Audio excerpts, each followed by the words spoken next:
l'exercice 6, on demande d'écrire une fonction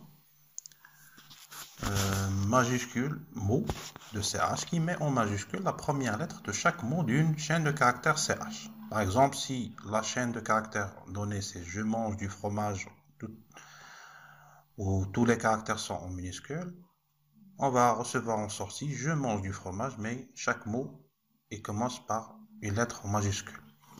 On va supposer bien sûr que chaque mot, entre deux mots, il y a un espace. Il n'y a pas d'autre point au symbole de ponctuation. On utilisera la méthode upper. Donc, on va définir notre fonction.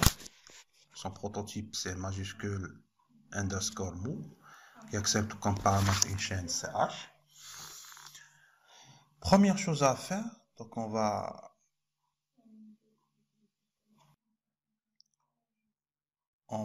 créer une chaîne nouveau qui reçoit la chaîne vide. Puis on va faire un split sur l'espace qui est le séparateur par défaut de la méthode split. On recevra une liste de tous les mots de CH et on va former une liste par compréhension. Cette liste il sera constituée de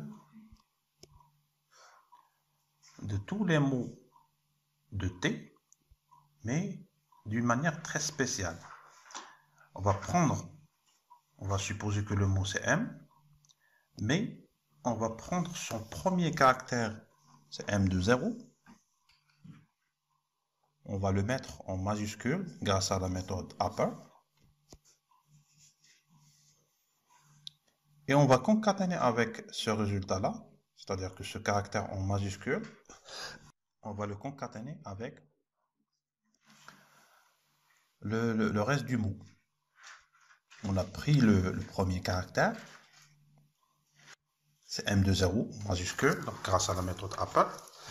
Donc on va le concaténer avec le reste du mot, c'est-à-dire M de 1 jusqu'à la fin. C'est ce qu'on appelle le slicing.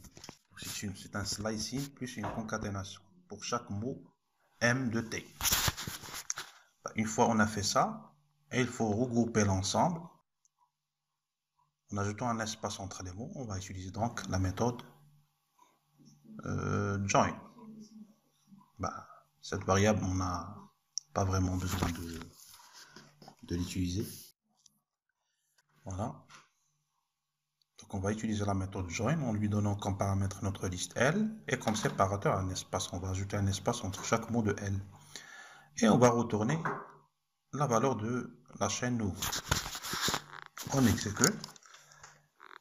On initialise une phrase, bien on va la donner entre paramètres directement. Je mange du fromage. Très bien que le résultat, ce sera voilà, il faut respecter l'appel de la fonction. Vous voyez très bien que le résultat, ce sera je mange du fromage où chaque caractère de chaque mot est en majuscule. La variable NV, c'est pas vraiment très utile. On va directement retourner la valeur de retour de la méthode join appliquée sur la liste L avec le séparateur espace. On exécute et on refait l'appel de la fonction. Pour une autre phrase, je suis en train de faire un test. Vous voyez que ça fait le travail qu'on cherche à faire.